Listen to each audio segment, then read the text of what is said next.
I've heard of Penny for many, many, many years, and I didn't meet her until she showed up on a project. And she is, one thing I just have to say about her, there's so many things to say, but one is she is a fun human to share time with. So if you're ever around a campfire with Penny Livingston, there's music, there's jokes, there's fun, there's stories. And she's a person I love being part of just community. She brings and adds to community wherever we share space. And I enjoy sharing, teaching, and sharing tending of the land. And she's very non-hierarchical and very focused on serving everyone. And thank you, Penny, for being here. And thank you for all the things you've done over the years. And you've taught me so much. Thank you. Thank you. Likewise. Thank you, David. Yeah, so I live up on Whidbey Island. So I am a Pacific Northwesterner. I grew up in the Bay Area of California and founded the Regenerative Design Institute. But as you can see with my virtual background here, which is a wonderful place called MARIN in Peru, I am sequestered in Peru. I've been here since March, and I'll be here until the borders open. So I wanted to put this as a backdrop because the title of my talk is called Deep Adaptation, or not Deep Adaptation, that's actually a Facebook group. It's called Integrated Adaptation.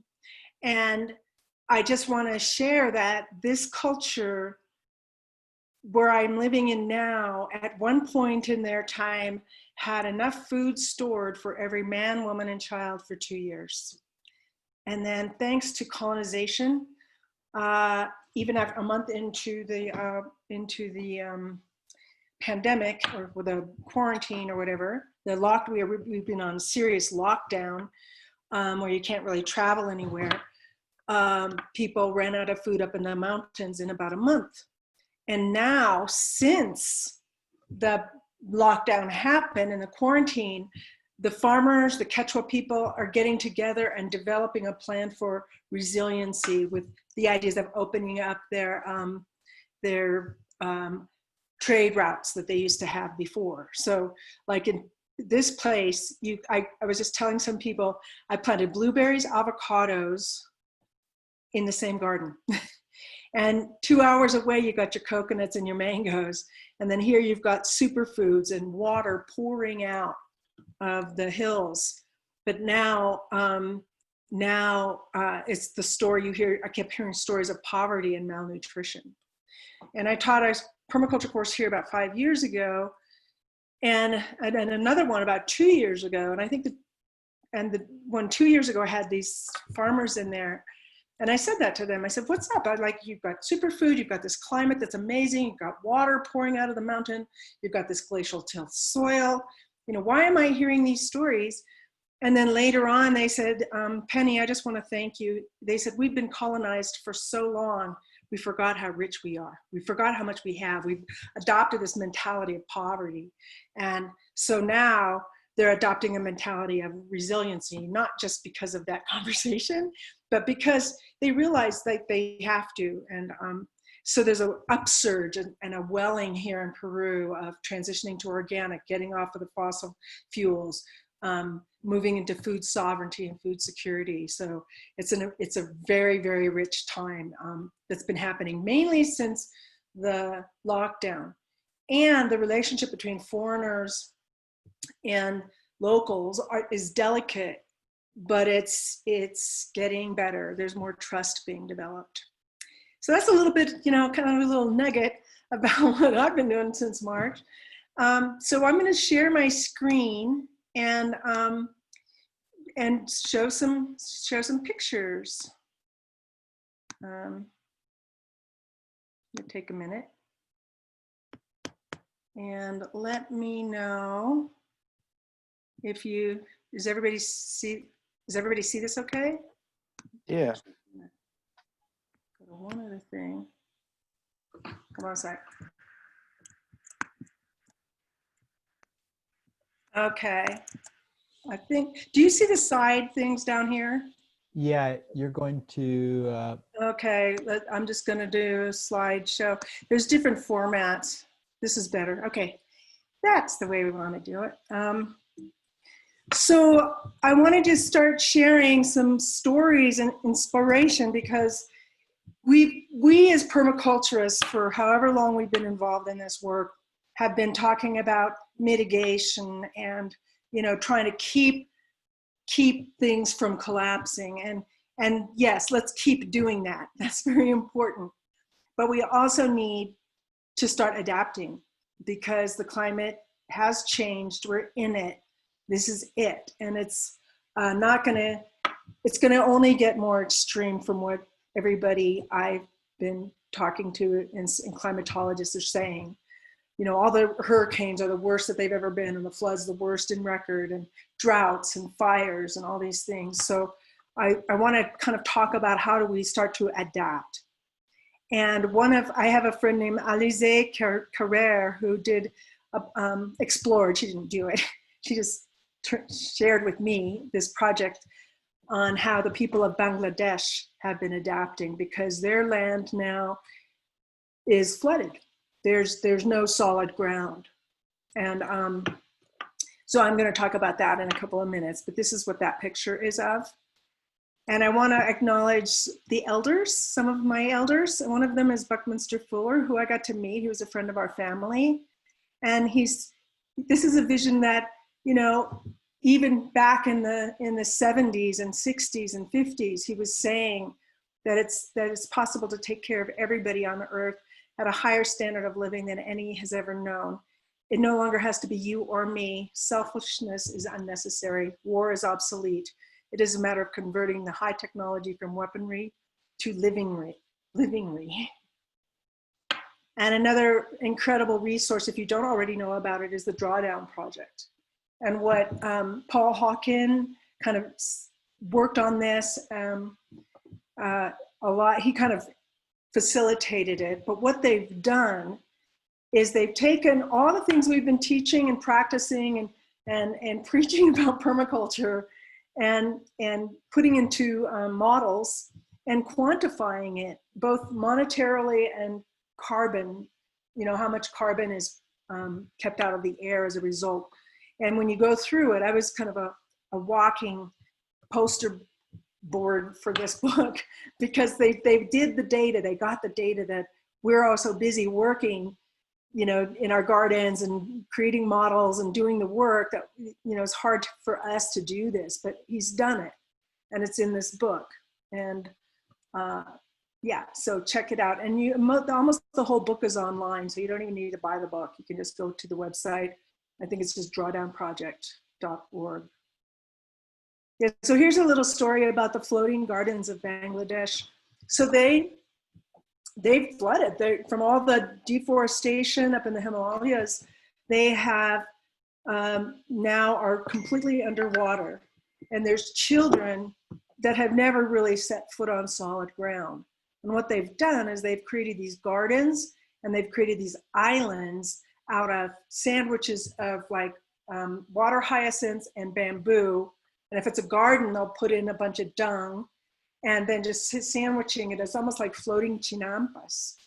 And there's a school there that they go around, and the kids, the school will come, the school is in a boat.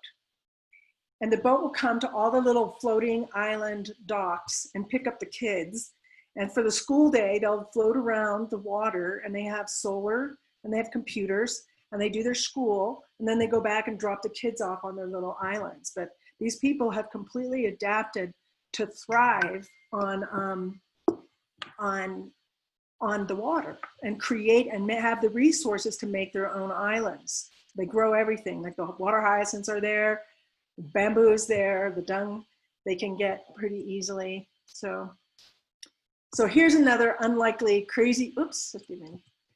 This is a story because I also want to acknowledge the indigenous people who have kept this wisdom and have held the wisdom of this earth. And one of the celebrations I'll speak to is around how adaptable, the adaptability of indigenous people, because they're still here. And even with all the hardships and all of the what do you call trials and tribulations they've had to go through. And here is just a really interesting relationship. If any of you do not know about the Kogi people, they live in northern Colombia, and they've never been conquered or colonized. They are an intact, completely intact culture, and it's fascinating. But they're coming out now on their own. They divined for many years. This is all planned on their part, that they want to come out and speak to us about how what we're doing is destroying the earth. And there's a couple of resources to learn more about these people. One is called the Elder Brothers Warning, Message from the Heart of the World. And they agreed to do a video with a British filmmaker because he asked if he could do a film with them rather than of them. And because of that one little word, they agreed to work with him. And then, so that was years ago, probably 30 years ago they did this. And then, I don't know how long ago, maybe 2 years ago, they did another one that you can put in the chat. I can't do it while I'm presenting, but it's called Aluna, A-L-U-N-A, the movie. And it's an update with the same guy. And you can form your own opinions about the filmmaker guy, but these people see things that we can't see. It's very clear. They see deeply. And when you learn more about them, you'll learn more about why they can see so deeply into the cosmos, into the earth, into the belly of the earth. But so in order to try to explain to us, the younger brothers, they felt like they needed a map. They need a map to try to as a tool to try to explain what it is they see, because they really want us to understand more deeply what they see. So they said they'll take them to the place of maps. And they ended up taking them to Google Earth. And it might sound like they're going into the belly of the beast, but I happen to know one of the managers of Google Earth. She's a pioneer. She's one of us. She's a great person. And there's you can go to YouTube and do a search for Kogi spiritual leaders, Google Earth relationship or something, and you'll get this video. And it's a fantastic, fantastic sharing. So the man on the Santos on the right is the leader, and Pedro is he's also a spiritual leader, but he's the interpreter. So they go from Kogi to Spanish, then from Spanish to English with another interpreter. And what happened was when they went and they saw Google Earth. Have any of you ever seen Google Earth where it like goes swirling in? You see the earth and it goes swirling into Kogi territory. It goes swirling over to here and swirling all around. Well, they saw that and they basically said, well, you can see things we can't, but we can also see things that you can't. So maybe we could use this tool to help share with each other what we see. And so that's happening. And their goal is they want to start sharing at scale. I mean, I was on a WhatsApp chat with a few of the Kogi because they want to start sharing their knowledge and their insights at scale to us. This was another circle I got invited to in Hawaii, and it's about indigenous adaptability. And I actually got invited into the inner circle of the elders, where they were talking about their way of adapting in adversarial conditions and being, forced to leave their homes and so exploited, and the genocide that's been portrayed, put on so many of the people, but they're still here, they're still hanging in there, and they've got the 500-year plan. They're not just thinking about the next day, they're thinking long arc. At the other conference I got invited to was the Rights of Mother Earth conference in Lawrence, Kansas. There's a Native American university there, Haskell University, that used to be one of the boarding schools. And now It's a Native American owned, run university, accredited university. And so they had a Rights of Mother Earth conference there. And Patricia, she's from Ecuador. Oh, didn't want to do that. She's from Ecuador. And the reason she's up there is that they were successfully got the Rights of Mother Earth, that ordinance passed in the federal government. It was through their work that happened in Ecuador. And of course, people are trying to undermine it now, but it's like, you know, maybe in this case, it's 2 steps forward, 1 step back.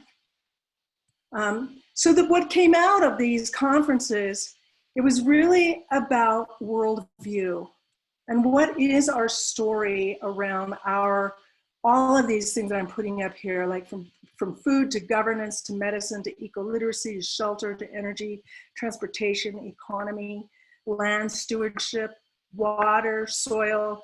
You know, what is our worldview? And what came out was, I guess the best way, both of the conferences that I attended, it came out like it's all about worldview and our stories. So what hit me in the heart was there was a Samoan man in the adaptability circle that said, you know, we're talking about climate change and species extinction and this and that and da da da da da. But he said, this is our mother and she needs our help. And when he said that, I mean, I just got like, it just hit me right in the heart. Like, yeah, like people, you know, the Western industrialized culture sees the world as a thing, whereas an indigenous worldview, they're relatives. Like Oren Lyon says, what you call resources, we call relatives. And then in the Rights of Mother Earth conference, that same conclusion came up. How can we get these people with the industrialized worldview to understand that she's our mother? And by every definition of what a mother and who a mother is, our Mother Earth is that to us, you know? So that's the big thing. And I know that permaculturists are deep allies within this worldview. And I've been invited to many different indigenous communities, and they get it. They get, like, we share the same worldview. And once they get that, then we're just like this, you know? So that's very important. And then I want to give a shout out to the permaculture lineage elders. This is Bill. I asked him to choose a pose. I think that might even be in one of the only pictures I have of him. And that's the pose he chose, was offering an apple. And then David, I've spent quite a bit of time in Australia with him, and he's a man of the land. You know, you see he's got his gloves and he loves to work the land. And I just have a lot of gratitude for what they brought to our Western industrialized culture as well, and how they were able to kind of frame the principles in such a way that we can start to understand our deep connection with the earth.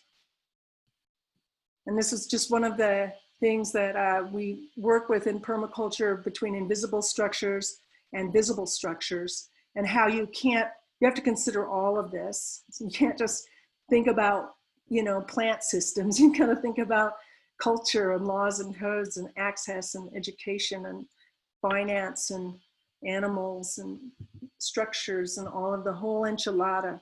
So I learned this from Bill, and I just think it's a great little graphic for that. This is a place I've been working in BALI a lot, and this is a village that there's no roads to this village. And that surrounding forest is their hardware store, their grocery store, their pharmacy. It's everything. They don't just go to the shop. There's no shops in that village. They get everything from the jungle. And if they have to, otherwise it's quite a trek out to get anything that isn't in the jungle. So here's the other extreme. This is kind of interesting little parking lot, but if you probably don't know this, but this is about a half an hour west of Tucson, Arizona. The trees in the back are mesquite. and it gets to be like 120 degrees or whatever there. And you can imagine walking onto that parking lot. Can you feel your face? Can you imagine on a hot day, can you imagine your face just burning up from the albedo, from the reflection of just from the parking lot design? And if they were trying to create shade with those trees, I don't know what they were for. And that the normal function of an A-frame is for snow load, and you know, they don't get that much snow in Tucson. So the reason I'm showing this is not just to make fun of this design, it's to say that, to what comes forward when I was putting this in this show, is that the Rocky Mountain Institute years ago did a study that showed that one hot city, and they were profiling Houston, Texas in this case, consumes more energy for cold air, just for air conditioning, than the GDP of 42 African nations, which is basically the whole continent of Africa.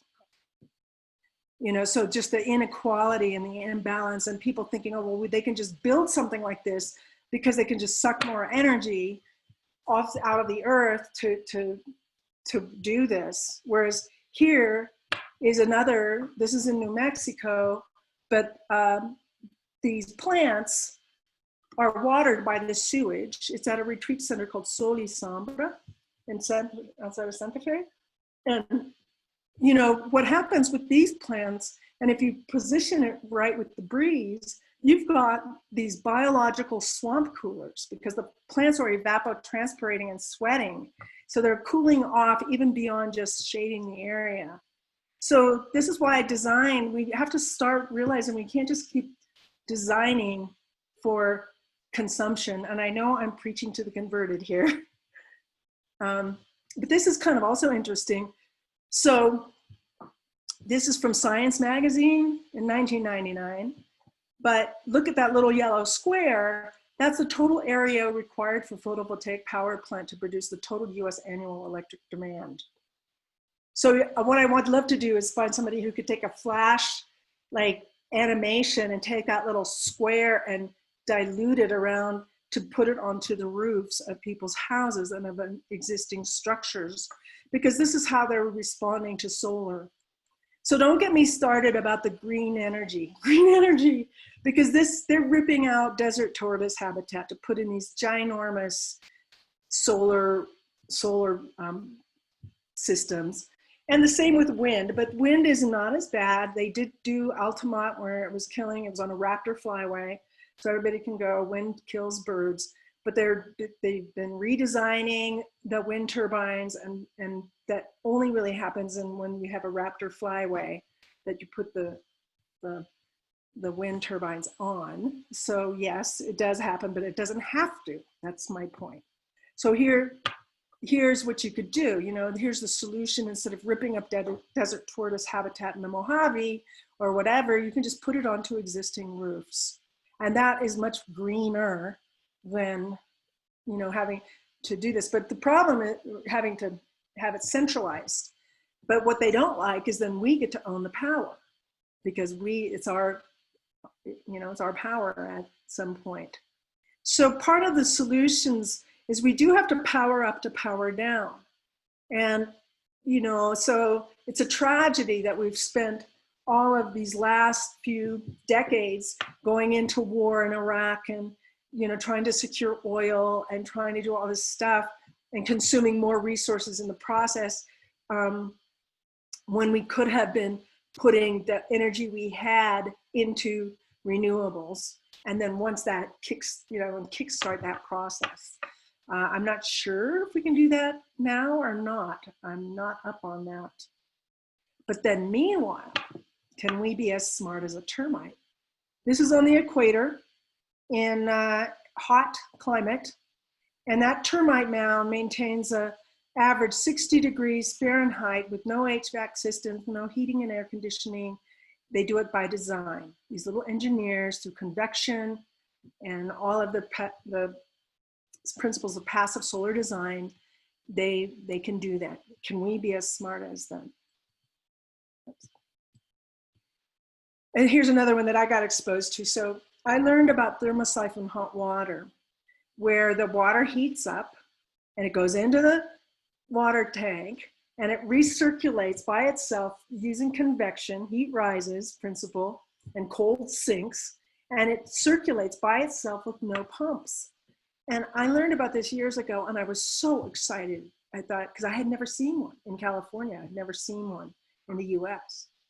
And I thought, this is the best thing, like the world has got to know about this. And then I go to Turkey in Istanbul, and everybody has one on their roofs. You know, you go all these other different places in the world, and everybody's got them on their roofs. This is in Peru, right?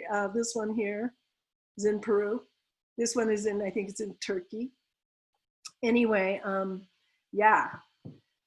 So in cold climates, what we normally have is we have those cast iron stoves where those smoke goes straight up and out. And these masonry stoves are the solution. They're expensive. And in the Pacific Northwest, in Everett, there's a guy and his family, there's actually 3 or 4 master builders of these stoves. One guy's in his 80s up on Orcas Island. There's a young guy in Port Townsend. I can't remember, I wish I knew their names. And then another family in Everett, where the father is like in his 80s, but his sons have taken it up. And they've got so much work, they don't know what to do, but we were trying to get them to come and do something for us. But this would be, the beauty of these stoves is you only use about a 5-gallon bucket worth of wood in a day. And so they're very, very efficient. And all of the heat gets sucked into the masonry, the thermal mass of the stove. And by the time it goes up out the chimney, there's no more soot or anything. You know, everything gets sucked out or dropped out, deposits. And so, yeah, so you can see on the left, there's clean outdoors and things. So they're very efficient. They require very little fuel and they don't pollute. But, oh, well, one thing I should say about these, the disadvantage is if you've been gone and you come home in the middle of the winter and you heat these up, you might, depending on the design, you may not get any heat from it for 2 or 3 days because it takes a while for the heat to get sucked in. But so the heat you feel when you're feeling the outside of the stove, the warmth of the stove, is probably heat that was produced, you know, 2 days maybe prior. But that said, it's a way that you can, if you're home all the time, you just use very little fuel and you can keep your house warm. So here's some interesting things on cars. We know about the biofuels and biodiesel and da-da-da, but compressed air cars, there's a French version and an Australian version, and you just use compressed air, and you can compress air with a bicycle. You can compress air with, you know, a wind turbine. You can compress air mechanically. You don't need electricity to compress air. So in theory, you could completely have your transportation on something that's completely passive, either from wind or a bicycle, and then solar hydrogen. I have a friend named Walt Pyle. I think he's still around. He lives in Richmond. And he had what he called a HydroQ, where he went to Electronics Plus, an electronics shop, and with off-the-shelf ingredients created an electrolyzer to actually separate oxygen and hydrogen. And you can put the oxygen into oxygen containers, and then you can put the hydrogen, or you can put the oxygen in a compost pile or in your pond. And then he's got the hydrogen, and he would put it into an old propane tank, and then he'd have enough hydrogen to cook maybe 2 or 3 meals on his HydroQ. And so, but his problem was he doesn't have the technology to compress the hydrogen where it could last longer. And then people go, well, yeah, but what about, you know, how it's, when you get flammability, you know, remember the Hindenburg? Well, gas is way more volatile than hydrogen. The Hindenburg was made of balsa wood and very flammable fabric. But we're, you know, right now careening down the highway with this tank full of explosive material. You know, this is not as explosive as gasoline. So So now we're going to go back more into like what's happening on the landscape. And so a historic, in a fire ecology specifically, the historic landscape is a mosaic landscape. So we used to, when I was younger, we'd have these ecologists, you know, this was a wetland, no, it was a forest, no, it was a meadow, no, it was a this. No, it was all of the above. You know, we have, and especially in California and the Pacific Northwest, we have all of the above. We have wetlands, meadows, forests, and in order to maintain those ecosystems historically, there were a few keystone species. Some of them were hundreds of, you know, herds of hundreds of thousands of elk. And then there was also the human. So it's not a matter of if it's going to burn, but when. And so the native people burned in these areas, in these fiery ecologies, the indigenous people burned almost like usually within every 10 years.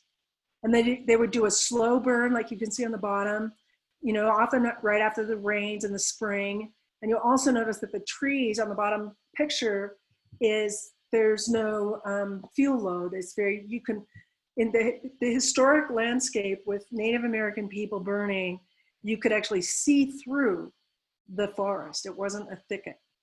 And it also kept their basketry materials really good, and these long straight shoots. It created browse for the animals. I mean, there were a lot of benefits for Native American burning. And interestingly, I think it was the very first permaculture course I taught was a place called Heartwood Institute with Tom Ward, Hazel.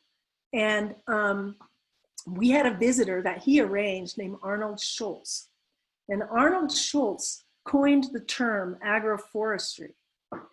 And he told this story. He used to teach some kind of ecosystem course at UC Berkeley. He was a professor there.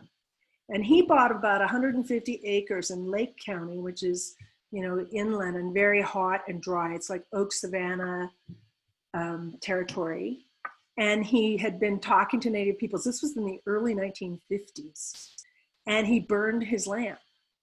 And his peers and his colleagues thought he was crazy.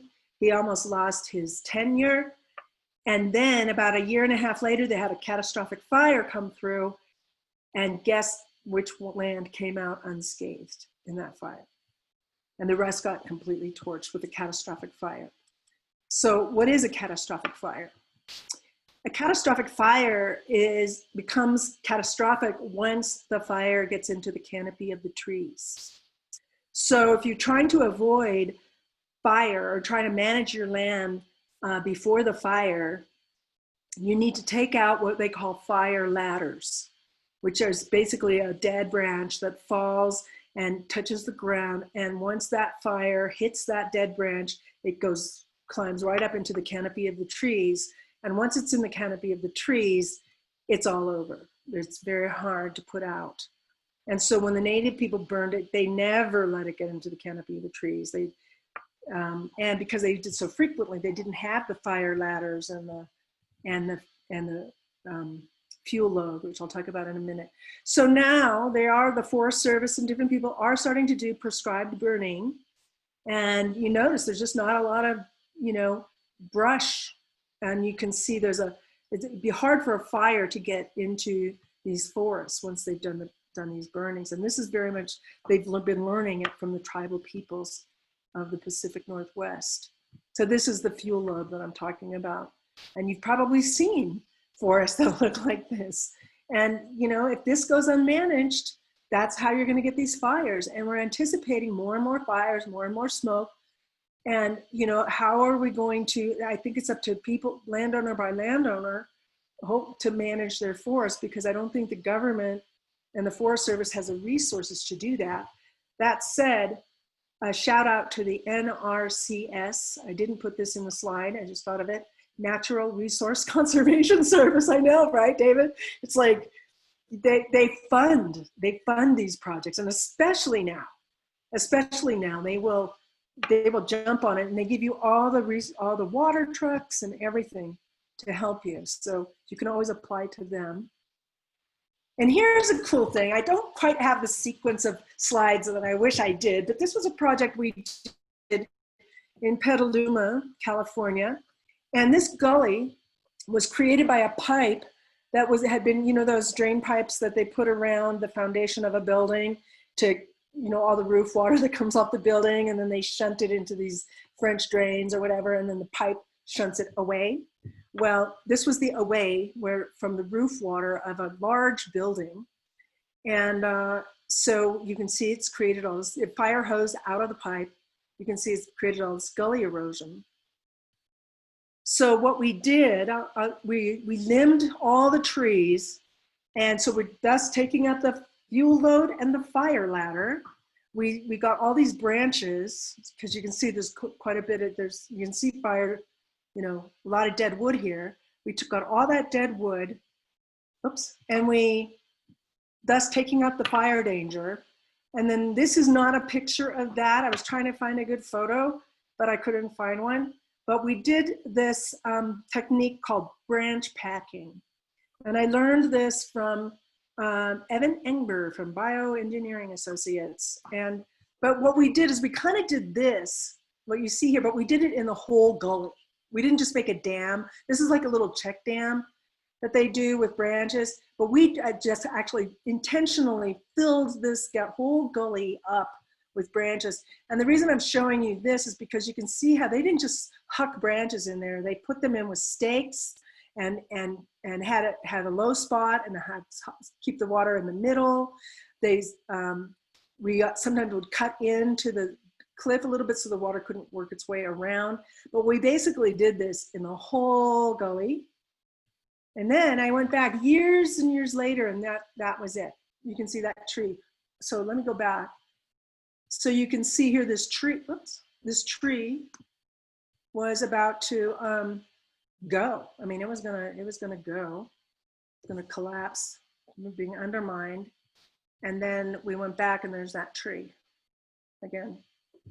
So 4 hours of good work. And we also saved hundreds of tons of soil. Oh, one thing that happened in this story is we filled the branch packed that whole gully. And then that year we had one of those terrific storms where all the towns were flooding. It was a January 1st, just this huge storm hit, and it was flooding everywhere in all the lower towns.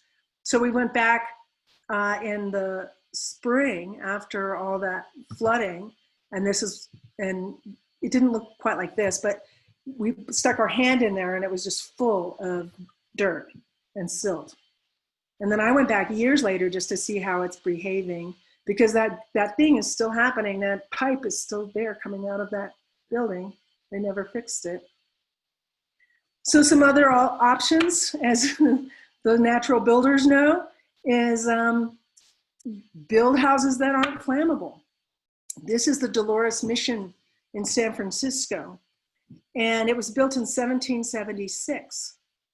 And so in the earthquake, guess what didn't, in 1906 earthquake, guess what didn't fall? And one of the secrets of this is buttressing. These buttresses, very key. But I didn't realize until later that it wasn't even the earthquake that destroyed most of the buildings, it was fire. So guess which didn't burn? It had tile roof and adobe, and this is lime plaster. And so that's an option for people in the fire areas. David was saying that that's a kind of an interest for people right now, because how do we adapt to fire? Because it's here. And then the other idea is to have a living roof. Succulents are great for living roofs, and you have just a little tiny bit of water. It might only be like an inch of water on the roof, because a lot of the reasons the houses burn is an ember will land on the roof and start to, and that's how the fire gets to the houses. So that's that. And then this is a little cob house. This was my office for many years with an earthen oven. So I even put fire right next to my building, right next to my office. This is cob. This is actually the first cob building ever built in California. And this was Computer Central in this bay, and Design Central, design area there, and computer there. It's 120 round feet. And for the natural building nerds, I wasn't really prepared to go into this, but the back wall is a light straw clay or slip straw wall. And I have bookshelves. You can kind of see heavy, all these books. These bookshelves, I have that screwed right into the actual slip straw, not into a post. And it's still there to this day. It's been 25 years, 25 years, something like that. Okay, so here's something that's really powerful. Rattan is a soil scientist, and he's highly respected. He was the president of the World Association of the past president of the World Association of Soil and Water Conservation, and he's the director of Carbon Management and Sequestration Center in Ohio State University. Okay, 8.5% of the earth is arable land.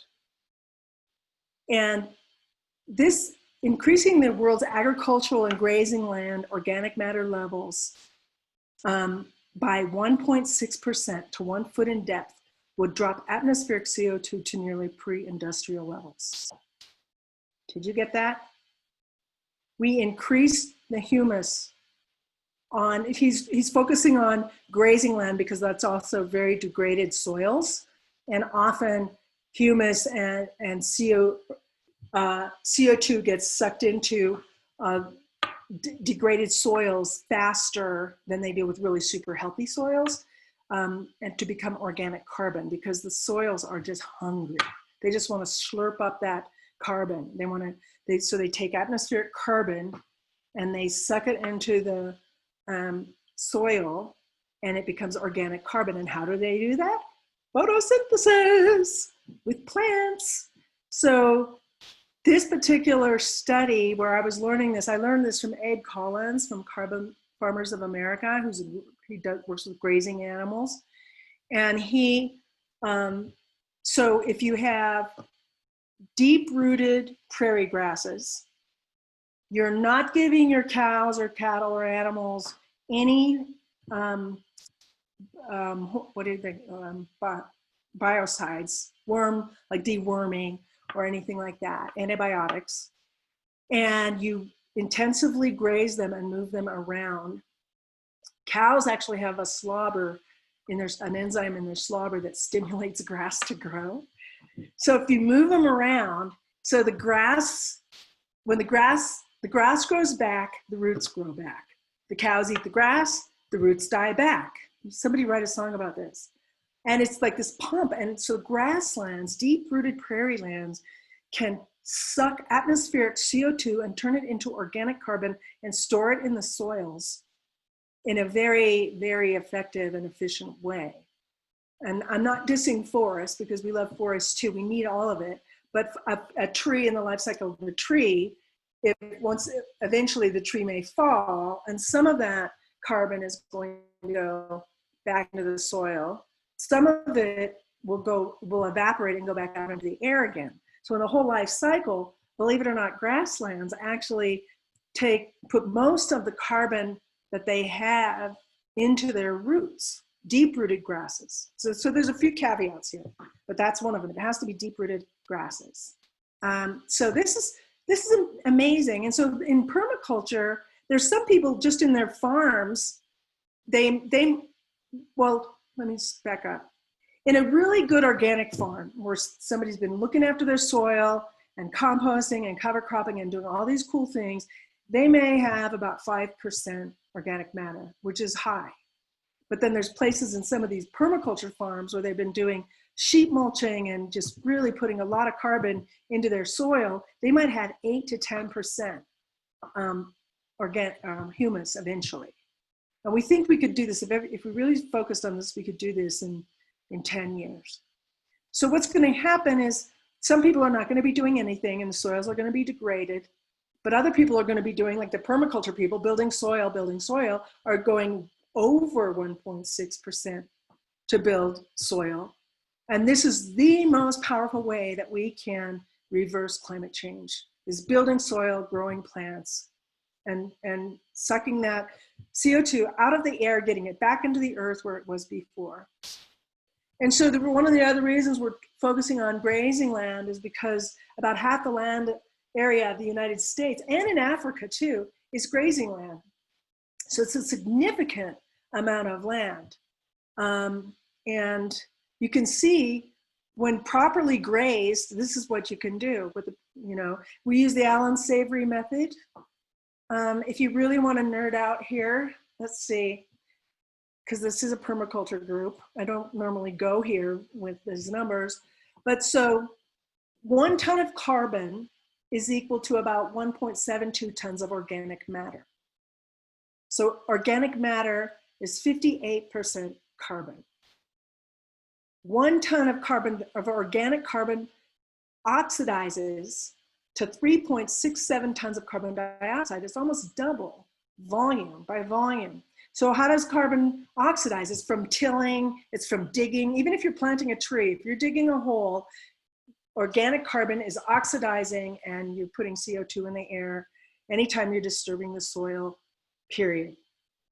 But so by reverse, if you can take 3.67 tons of carbon dioxide and sequester it into 1.72 tons of organic matter, you're golden, and that's what we could do. So you could take almost double the amount of carbon dioxide and convert it into organic carbon by good permaculture land practices.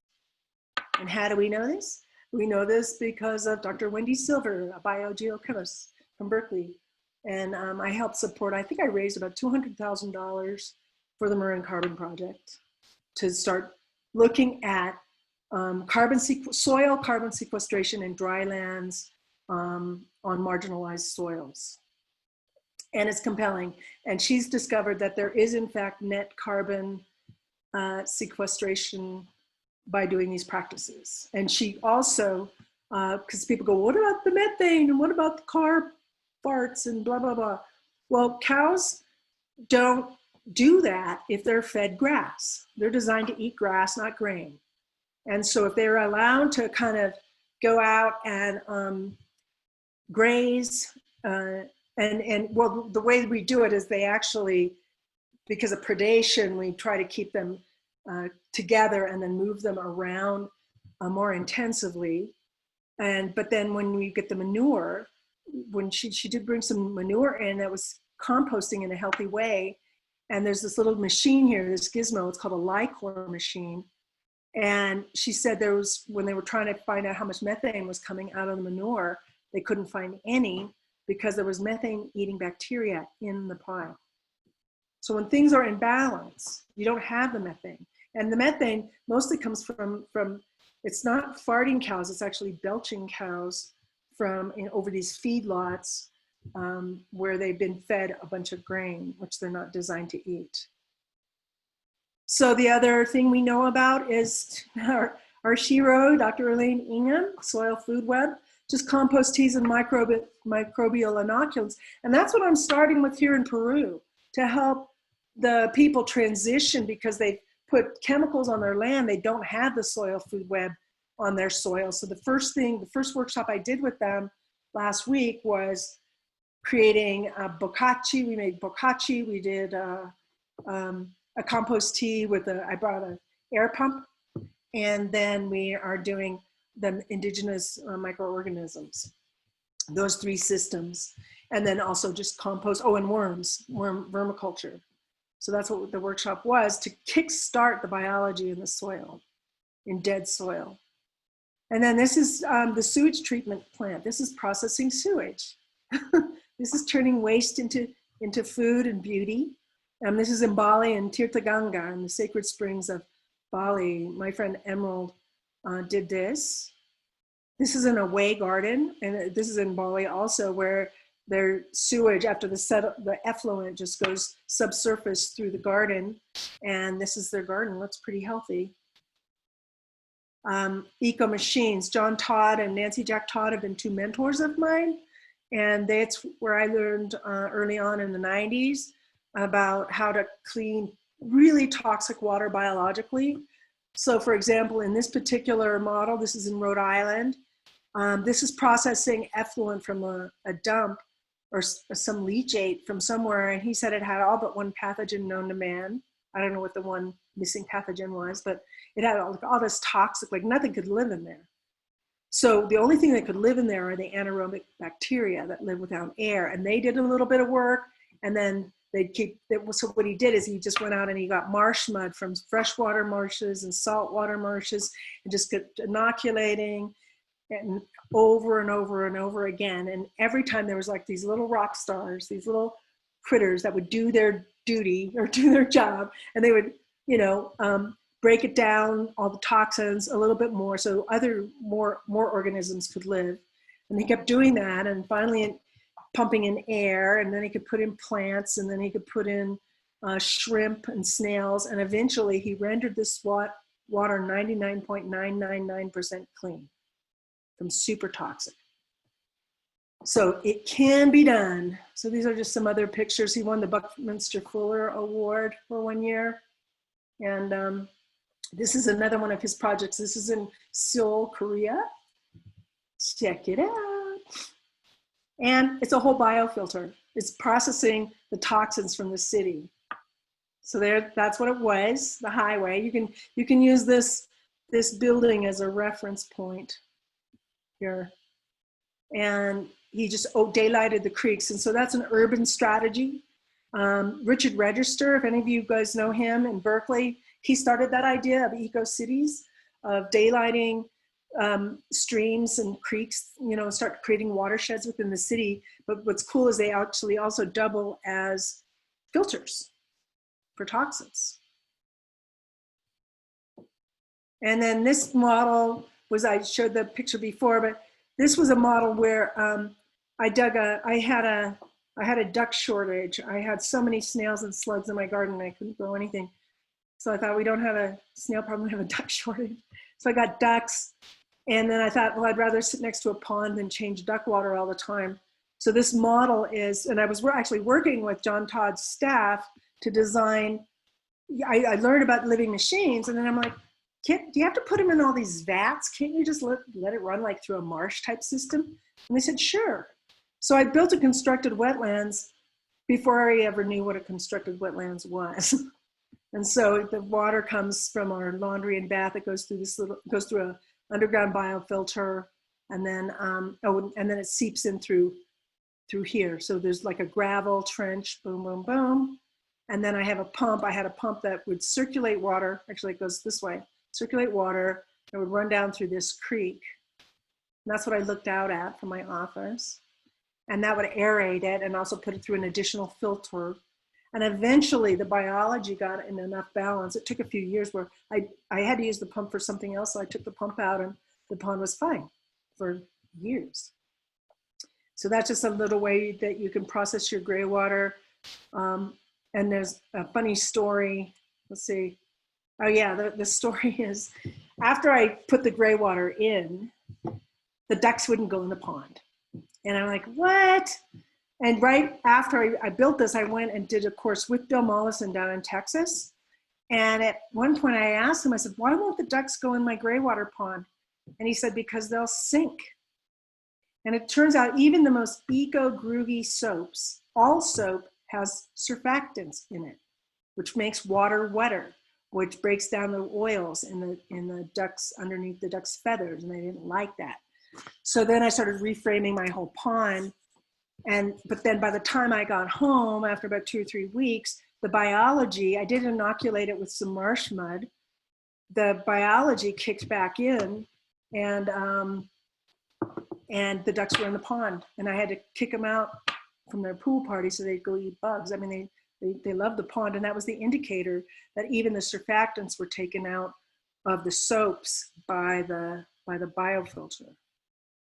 And then we all know Paul Stamets. These are actually shiitakes, but you know, biological solutions to pollution, and you know, the powerful thing that Paul has discovered around oyster mushrooms eating diesel and other things. And it was interesting when I was in Bali, I was working at a jewelry factory, and we saw a diesel generator that was leaking, and they magically put this pile of wood chips right below, right down from the diesel, and the diesel leak was going into the wood chips. And I said, oh my God, you know, we've got to do something about this diesel leak. And then I looked and there were oyster mushrooms in there the size of dinner plates. And I thought, oh my God, we got to go tell Paul, this is amazing.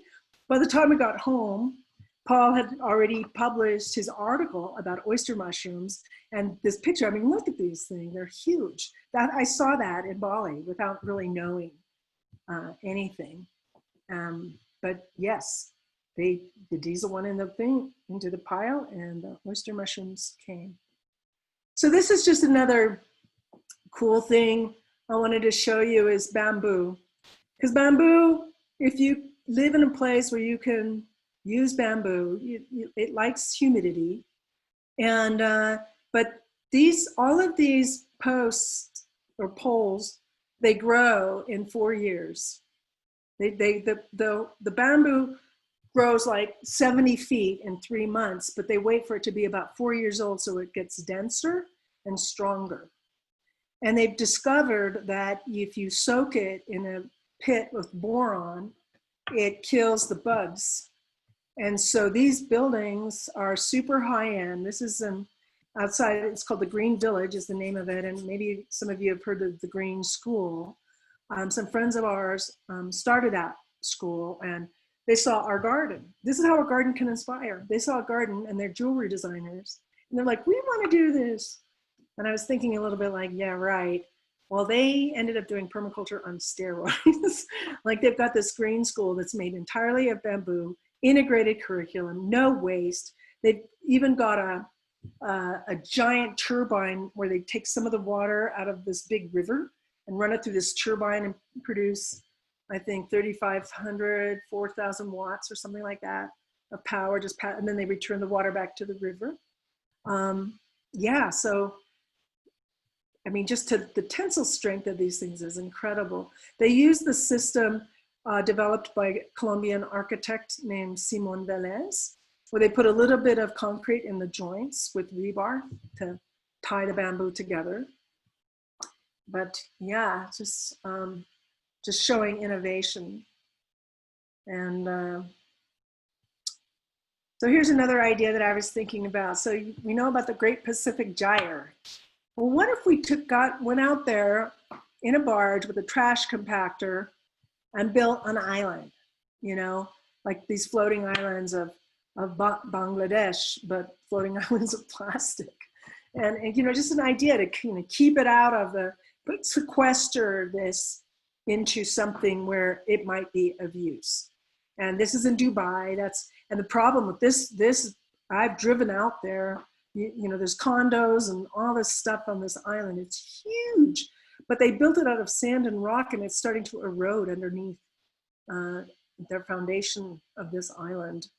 And so if it was floating, you wouldn't have that problem. Anyway, it's just an idea of how can we take some of this pollution that doesn't break down and sequester it into something useful.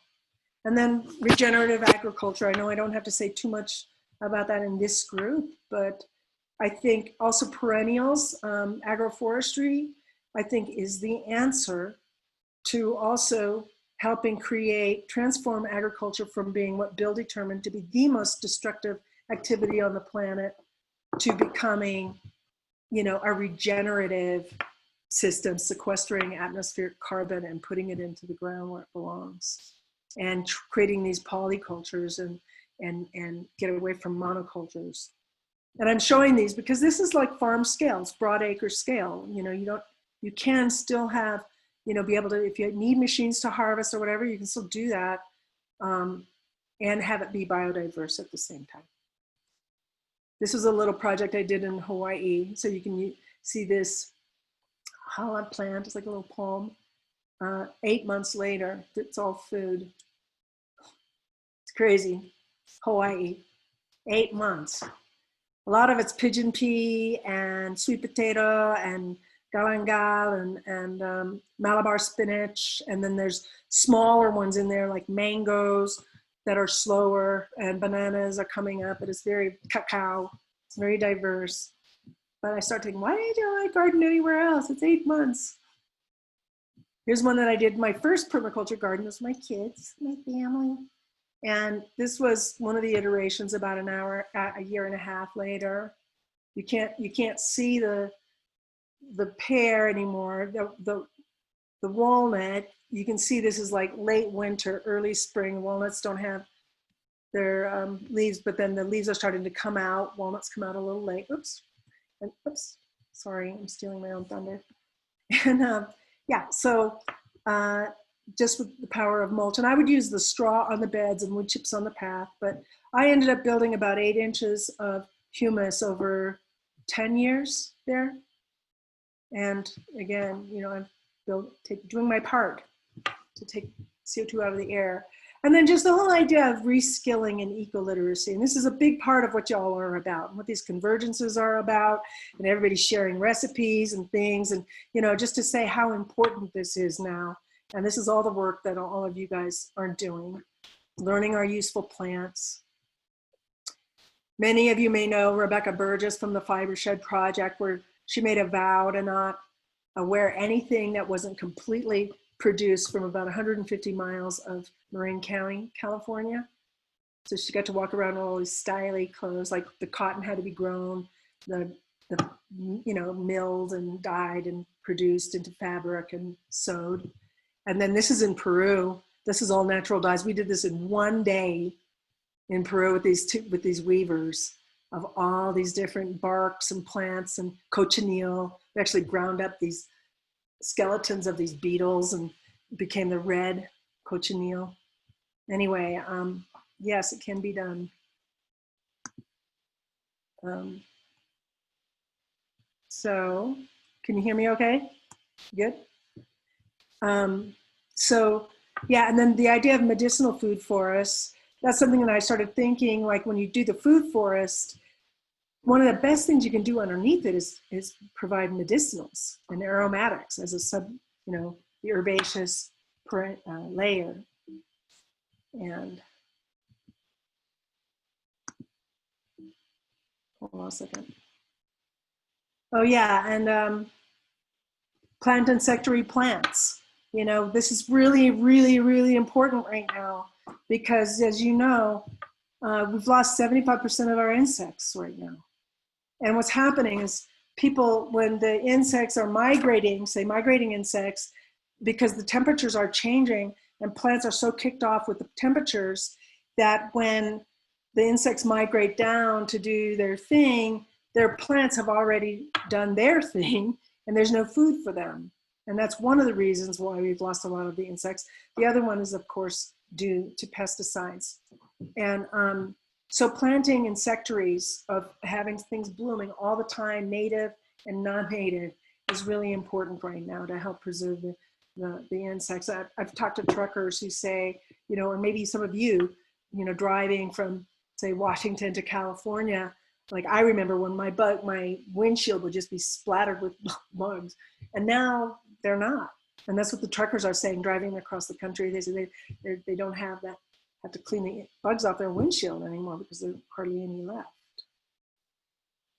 And then learning herbal remedies. You know, the herbalist is a keystone species in a community, and support them because they are a very, very important part of a resilient community.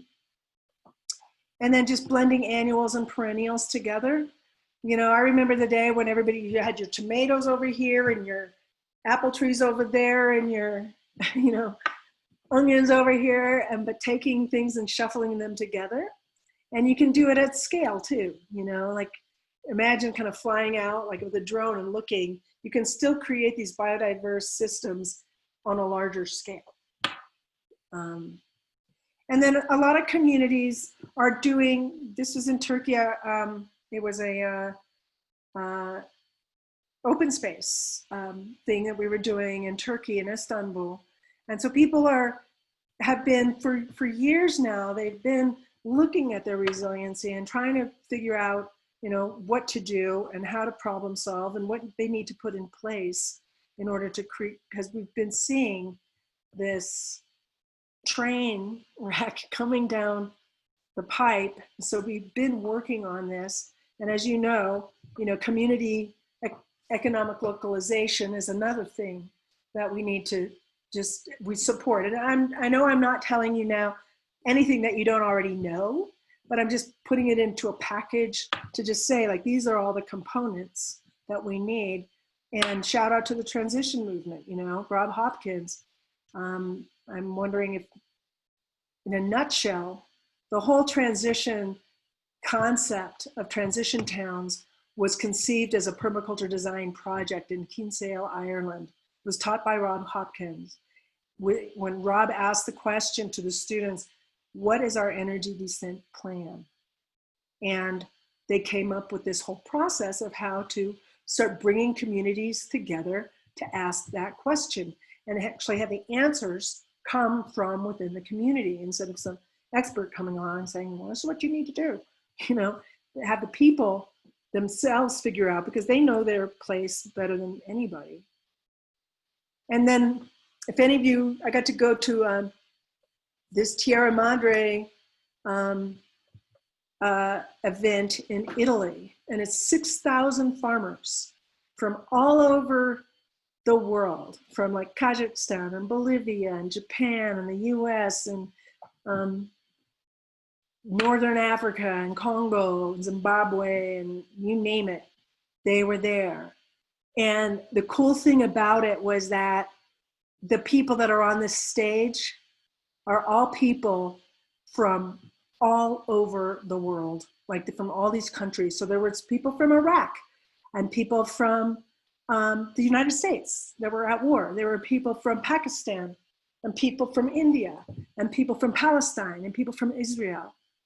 And one event that happened here that was really powerful, they break up into delegations, and I was in the US delegation, but I wish I had been in the Middle Eastern delegation, because that year an Israeli farmer and a Palestinian farmer did this gesture that when they dip bread in salt and they eat the bread with the salt, because salt is forever. And it was a gesture of solidarity for clean, fair, safe food for everybody. And a Palestinian farmer and an Israeli farmer stood up in front of the whole Middle Eastern delegation and did that together and acknowledged their sovereignty, their solidarity as farmers, even if they're in warring nations. And that was happening. People were coming up 2 by 2s, and some of them were like, their countries were in war with each other, but the farmers were the peacemakers. It was very, very powerful. And it happens, I think, every other year in Italy. It's part of the slow food movement. Oops. And then city repair, got to have that. It started to create neighborhoods and communities. Many of you know Mark Lakeman and the city repair people. Mark kind of brought forward the whole notion of the Roman grid and how it's designed to keep people separate. So they were doing intersection repair in Portland. I'm sure most of you know about that. And then the Biomimicry Institute they're also allies. If you ever want to nerd out on stuff like this, you can go to asknature.org, and it just shows when they're looking at animals like snakes and spiders and different ways of how they harvest water and how they conserve water, and how can an ant carry, like, I don't even know, 100 times its weight through the hot tropical sun? How come dirt never sticks to butterfly wings? They're just like asking these questions to start figuring out how we can be more in balance with nature, more on a industrial scale, like manufactured scale, like maybe designing paints that aren't toxic anymore, because we learned from butterfly how to make good colors without, and then you never have to wash your walls because nothing sticks to it.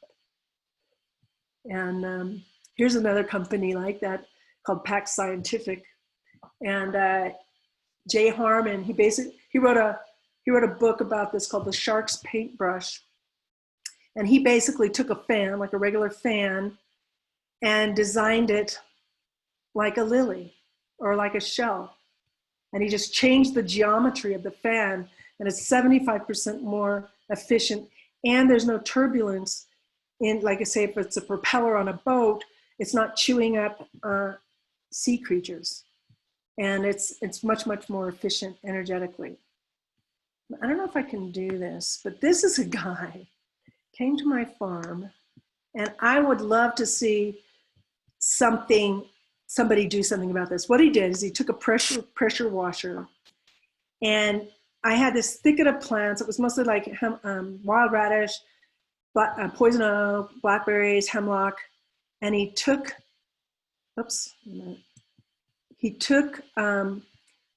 this pressure washer, and he increased the, he increased the pressure. Hold on a second, I just have to move this thing. He increased the pressure, and he used about 300 gallons of water and less than a half a tank, or maybe a gallon of gas with the pressure washer. And he did about 60 feet by 200 feet in maybe an hour and a half. And he turned these plants into powder. And 4 days later, the biology in the soil just goes bonkers because they have all this food. And the plants never grew. They was like, I'm so overwhelmed because I didn't know what to do to clean this area. I was thinking about getting a pig or something. And he did this, and the plants just didn't go right back. I mean, it's farm now. It's like we cleared it. It was just one of those overwhelming things where I didn't want to weed whack. It was too big to weed whack, too gnarly. And then I thought, well, maybe we should just get some pigs. And then he showed up.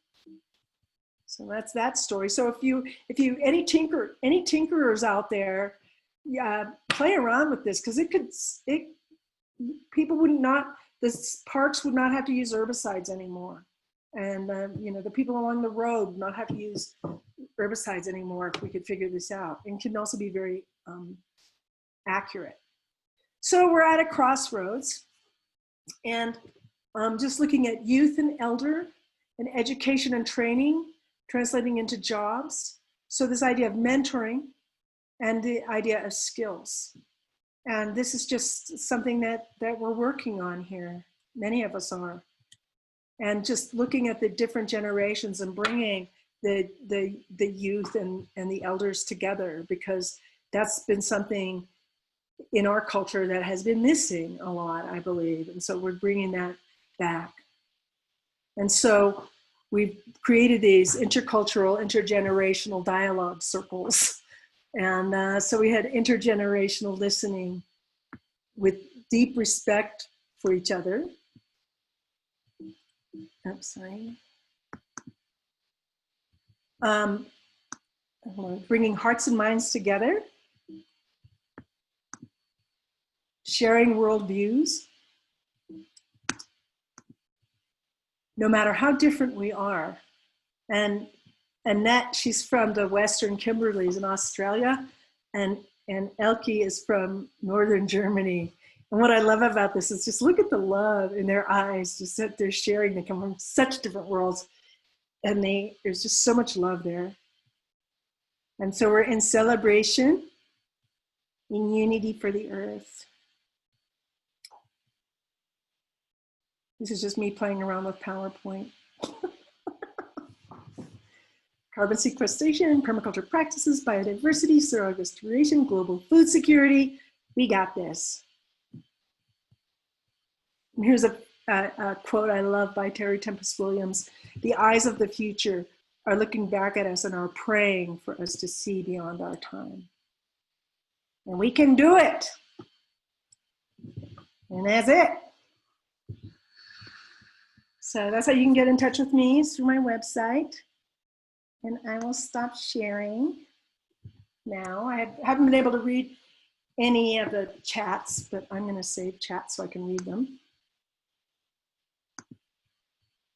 So I don't know if anybody has any questions. I'm going to get rid of my virtual background just because it's sort of weird. And I think Cassie and Julie might have been looking over your questions. You see any questions, Julie and Cassie? I can look. I'm resting my eyes. It's been a long weekend. Sorry, was that a little bit of an information overload? No, it was beautiful, Penny. It was gentle and inclusive and totally comprehensive and not overwhelming. Do we have room for a little popcorn section of questions? Yeah, we I think do. we have Timeline. we have 9 minutes to the next section. I'm actually out here milking my goats right now and been listening, and it's been wonderful. The next session starts at 4 p.m., but and How it's with are Laura we Morgan. at, because I've been resting my eyes and looking from the bed at Penny's beautiful. How are we maybe at doing this quickly? How are you at, all you attendees good at unmuting yourself? And I can scroll and see who's unmuted. And you can pop in your questions once I assign you. How's that sound? Sylvia? Can you share the contact information, Penny, for the guy who did the power washing weeds thing? Because no. Oh my God. Well, I'll just tell you. No, he's not super. He's brilliant, but I've been trying to get him to do projects and get him to work with the water companies and get him to work with the park and, you know, come on, you got this, you got this. He's brilliant, but there's something that's not connecting on that level. My eyes are on. Because that's a brilliant idea for really tenacious weeds. I love it. It's incredible. So he increased the pressure. I think a normal pressure washer is like 3,500 PSI. And I think that he increased it to something like 8,000. And one of his biggest things was, I mean, you can't just like go forget and go like, what? I mean, you could slice somebody in half with that. So he had safety issues. But if somebody knows how to do that, I'm sure that somebody that can, he did it. So here's a bit, just to keep moving because we just have very little time left. Fire ladders is kind of how we designed forest gardens, lots of layers. Response from someone else. Penny, one of the speakers mentioned that all of the forests in Oregon were in tree plantations. No native forests were involved. Comments? I don't know about that. I don't know much about Oregon. I mean, driving through, it does look like tree plant. I mean, I remember going through Bend and places like that. It does look like tree plantations, but I can't really speak to that. Mark Rabinowitz said the Holiday Farm fire in Mackenzie River east of Eugene burned mostly through Weyerhaeuser-free farms. www.forestclimate.org has maps showing this. Okay, well, guess what? It's not going to be a tree farm anymore. I mean, one of the issues, because people think, oh, great, it burned. But what happens is all of the plants that have, you know, are designed to only sprout after a fire, only germinate after a fire, they start coming up like hair on a hog's back. And you end up actually having not the best situation because it starts setting itself up for future fires. And you can start to lose a lot of genetics over time unless we can go in and manage. But it will grow back very diverse. One thing that I found is there's the land sometimes can be sold by the loggers for a much lower price because now they can't log it anymore, or it's just the next planting fails. And so I've ran into a lot of permaculture people who are buying farms that were once cut, and then just degenerated. And yeah, you're dealing with a really terrible piece of land, but that's what we're professionals at, right? That's what we're talking about, is fixing broken land. And it creates financial opportunities for people who might not be able to afford such a large piece of land. So in some ways, this disturbance could turn out to be an opportunity. But like Penny says, I would agree that we're looking at some major problems after these fires if we don't jump in there and start a quicker succession of repair. Yes. And somebody was mentioning something about the Paul Stamets work, and the cool thing about my mushrooms do is they actually break down the hydrocarbon chains and render these toxic substances inert. I found an authentic question, if I may interject. Shaylee says, any suggestions for a Western Washington source for timber bamboo? I hear the heron variety is good. Any others? I don't know of any yet because I'm kind of a newbie up there, but Washington is moist enough and there are cold hardy varieties of bamboo that you could grow, that of timber bamboo. It'd be interesting to think about how bamboo will behave in Washington. It's hard in California because California is so dry, but in Washington it could really be a viable option.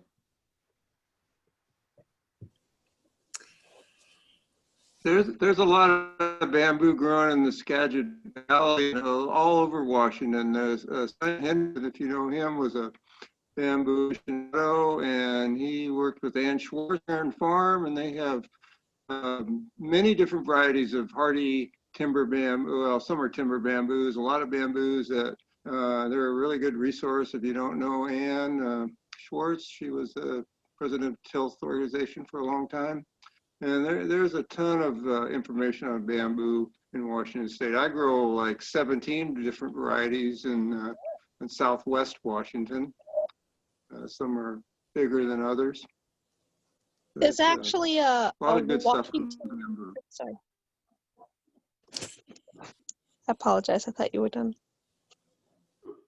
There's actually a Washington Bamboo Growers Association. And if you can look them up online, you can get a directory of places that grow bamboo near you.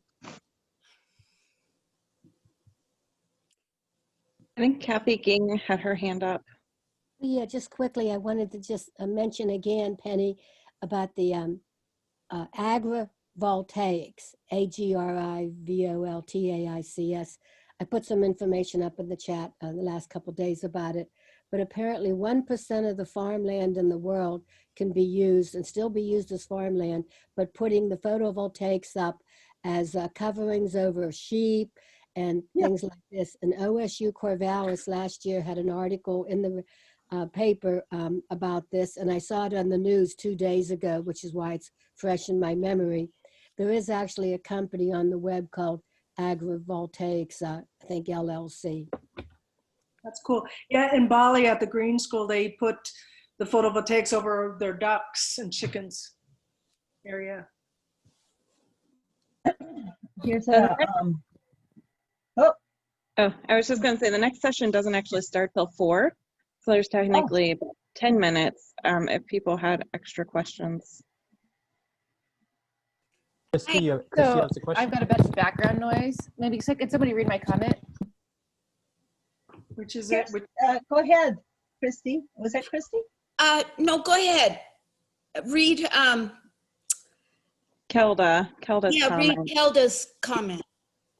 She says, my daughter's making a ton of noise, but Penny, since you know Holgram and New Mollison way better than others here, more and more folks are wanting to go through the PDC and do acknowledgements and actual support for the groups who created the knowledge that the PDC teaches.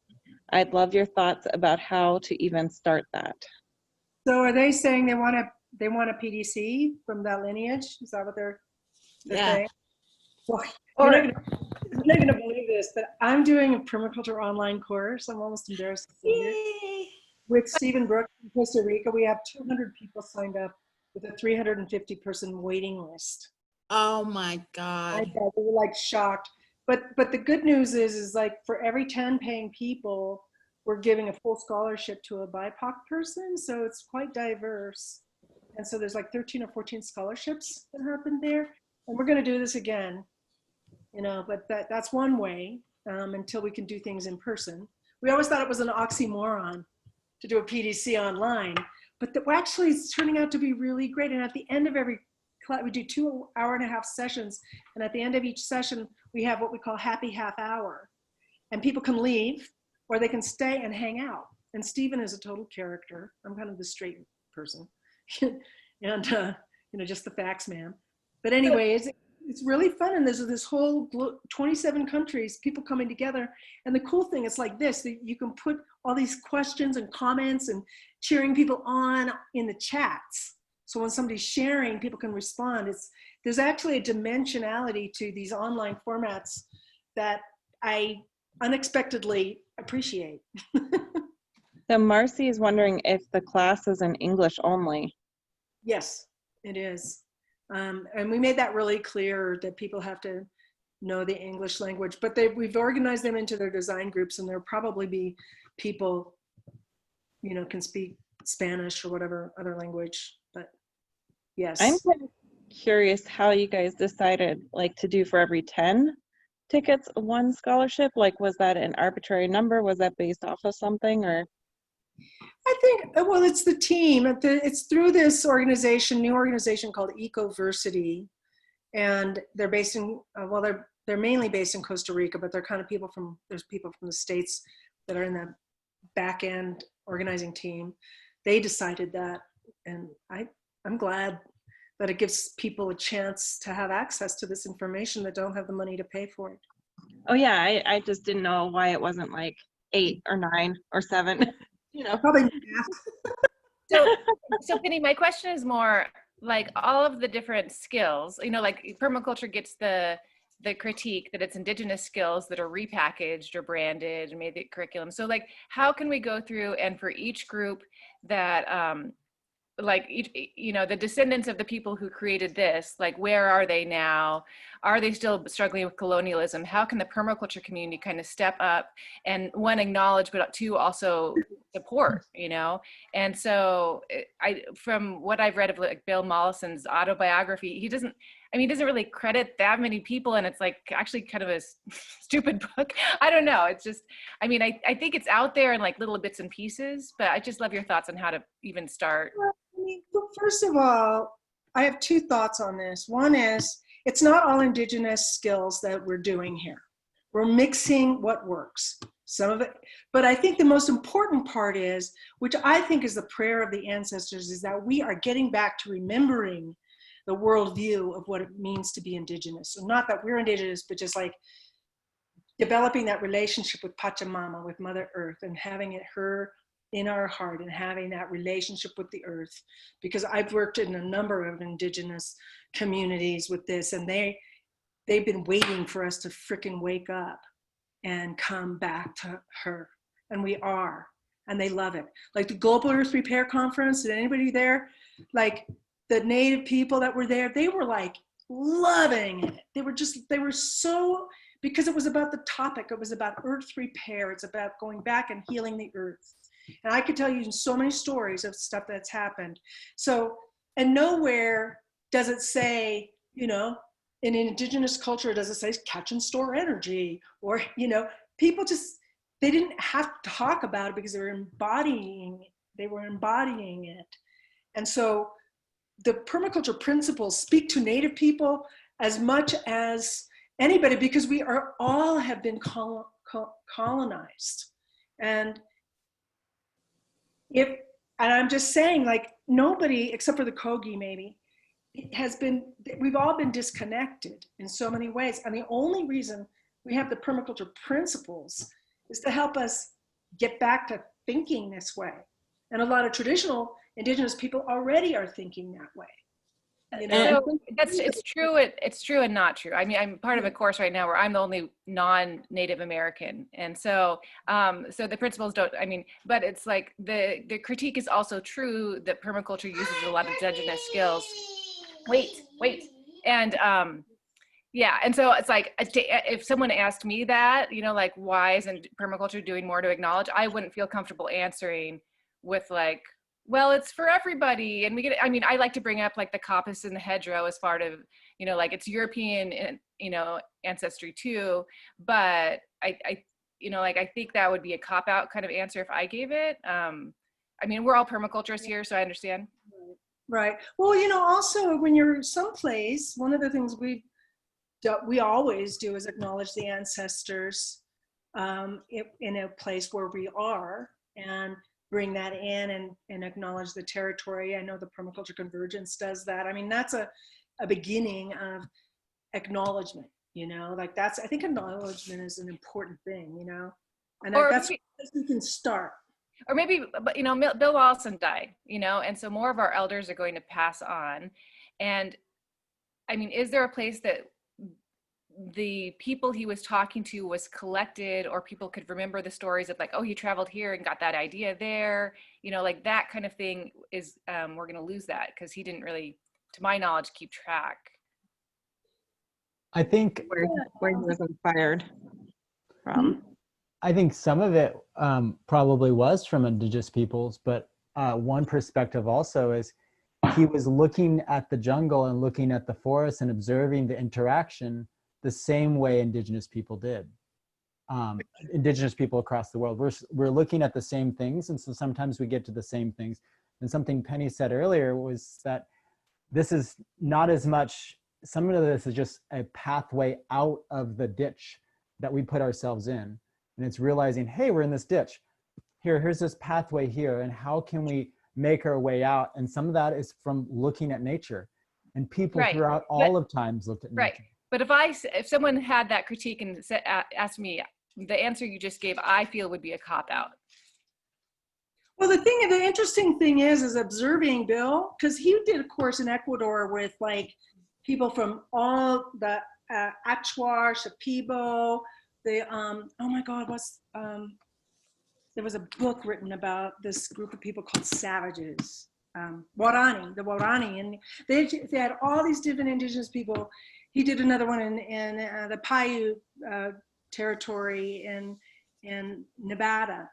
And I did one for the Paiute food sovereignty movement. And one of the guys there, Monty, took that course with Bill. And I can tell you, the indigenous people loved him because he just cut through the bullshit, you know?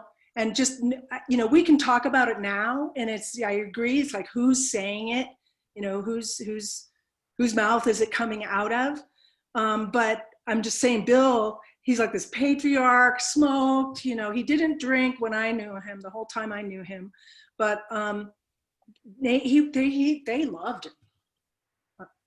And I've heard nothing but good things from the people who had gotten exposed to Bill back in those days.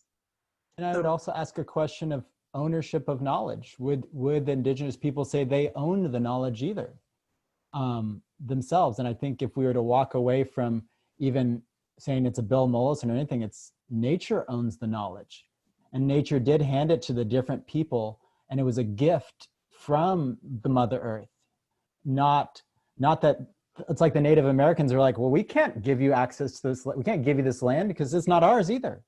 And I would say that would be the same with knowledge. I mean, it's true, but it's also not true. I mean, there's a lot of like, the Native communities, like, this is our birthright to have this knowledge. And so it's hard to like have to go to white people to get it back, you know? And that the white people, the permaculturists, the way they've handled it is like, I mean, lack of acknowledgement throughout is just, it's troubling. I think acknowledgement is like an important thing, you know? I think that that's the place where a starting point, and always continuing that. But I think, I mean, if you're going to point to any one thing, I think acknowledgement is the one thing. There's some. I would agree with that wholeheartedly. I mean, I always acknowledge my teachers, whether, you know, wherever they came from, whatever I'm sharing along. It's like, I learned this from so-and-so, or I learned this from a book or whatever.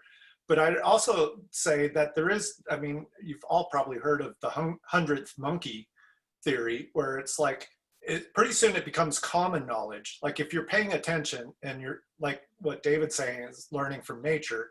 It's like, if you're paying attention to nature, you're going to like find this path out of the ditch, you know, to this commonality. And we've seen that in the permaculture movement through, you know, Fukuoka had his style that he worked with. Sepp Holzer has his style. Bill Mollison and Holmgren kind of came together on a style, and they all kind of reached similar conclusions.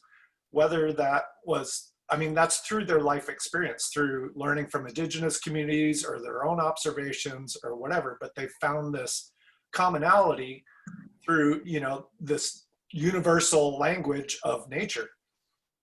Well, and like, there was a thing at the California Convergence about colonization, and people, it was interesting because there was a lot of people of color speaking on behalf of Indigenous people, but none of them, the people there, were actually Indigenous. And the Indigenous people were sitting in the back, not saying anything about, you know, that. And I kind of thought, well, that's interesting. So I called one of the Dene woman later, and I said, how did that whole conversation land with you, you know? And she said, permaculture saved my life. She said, I had trained her, I taught at DQ University, which is a Native American university in California, and with multiple tribes. And she said, permaculture saved my life. She said, you know, because she was one of the people, the Navajo, that got displaced from their land when it's a long story, but anyway, they had to leave their land, their ancestral land, and she ended up growing up in LA. And, but she said, my grandfather knew how to grow corn, but he never taught me how to grow corn. And I said to my grandma, why didn't my grandpa teach me how to grow corn? And it turned out the grandparents didn't realize what was going to happen to them because of the disconnection. It never happened. They didn't realize until later what was going to happen. And so it's just a tragedy, the whole thing is. Well, and we're running out of time. We're running out of time here. Go ahead, I was going to say the same thing. Okay. I was going to suggest that we move to a different channel with the rest of this conversation. Yeah. Just so I just checked in with our next. Go ahead, Sorry, Sheila. I checked in with our next presenter, and she's okay to wait a minute if we need to resolve anything. But we do have another session, and the next 3 sessions are kind of stacked. We have Marley and Christy both flow. have been kind of wanting to say something, so we just speak super short. Okay, mine's going to be real short. Your wisdom is so beautiful to witness, and that presentation was so comprehensive. Please tell us what your secret to time management is. Is there anything you realized later in life regarding getting your priorities straight? Yeah, I would just focus on stuff. I spent a year just being passionate about poop. And I spent 4 years, and I'm still studying herbalism and plants and natural building. I've spent many years. So you just start going down the different rabbit holes and spending time, especially when you're young, you know, just do it. So the lifelong learning's been important. Yes. But day to day, is it about your keeping up your enthusiasm? Is it about self-care? Is it about just the urgency of these issues? What is it that's making you so effective and wise? I don't know. I think it's just experience. It's that I'm not parroting what my teachers taught me. I would go out and try it, and I would go out and do it. And, you know, thanks. I think. All right, and then Marley, go ahead. No, she's going to pass. And Kendall, let's continue this discussion. The more I thought about it, the more I realized what you're really asking for is what was before Bill Mollison, and how can we honor that too? And how can we not lose that? So I hear you, and I agree. And maybe that can be a little bit of a research, and we could write a paper together about it or something like that. I hear you after thinking about that even more depthly. So I'm excited to figure that out. From the chat, there was a comment from Tiffany about acknowledgement and attribution. We build upon existing knowledge. There are many threads. How to add your thread and braid it, and acknowledge and attribute the threads you add upon. And I think, you know, I think also this isn't a done science. There's lots of development that's going to happen in permaculture over the next decades. I mean, this is something that's there's lots of avenues for, especially the social permaculture aspect, that have just enormous amounts of growth that need to happen. I agree. Yeah, and one thing, the next session is called Dreaming with the Land. And in the last question for Penny, and I think in the strength and resilience and beauty that Indigenous peoples had because of their connectedness to the land, and the vein of that Bill and David tapped into, which was connectedness to the land. I think it's just so fitting and awesome how this is the flow. The next session is Dreaming with the Land, and it's that relationship with plants and filling our bodies with volatile compounds because our face is in fresh herbs every day, and we eat kale, and we engage with these bits of life that sustain us and are part of us, and we've nurtured. That makes the very cells of our body formed out of vibrant particles that are just full of life. So the more we all do that, the more we like age gracefully and have vitality at all these points in our life and can overcome sickness and disease. It's that dreaming with the land. So yay. Thank you. Thank you. And thank you, Penny. Thank you, Penny. Yes, we're so thankful for you. And we miss you around the campfire, and we miss the campfire. Yes. Your talk was such an inspiring, all the pictures, it was action packed. And I thank you for the visuals and the care you put into that. Okay, thanks. Take care, everybody. Have a good Good night. Have a good evening. Yeah, go ahead. Sorry, is Penny staying with us for the next session? No, I have to go. I have another thing I have to go to. Well, thank you for your time. Okay. And we have in the place ways to financially bless Penny and all of our speakers who we know of that can do this. It's on our spreadsheet here, and I'm looking for it. I think it's Penny Livingston. PennyRDI@gmail. There you go, Penny RDI. And Venmo Penny-Livingston-2.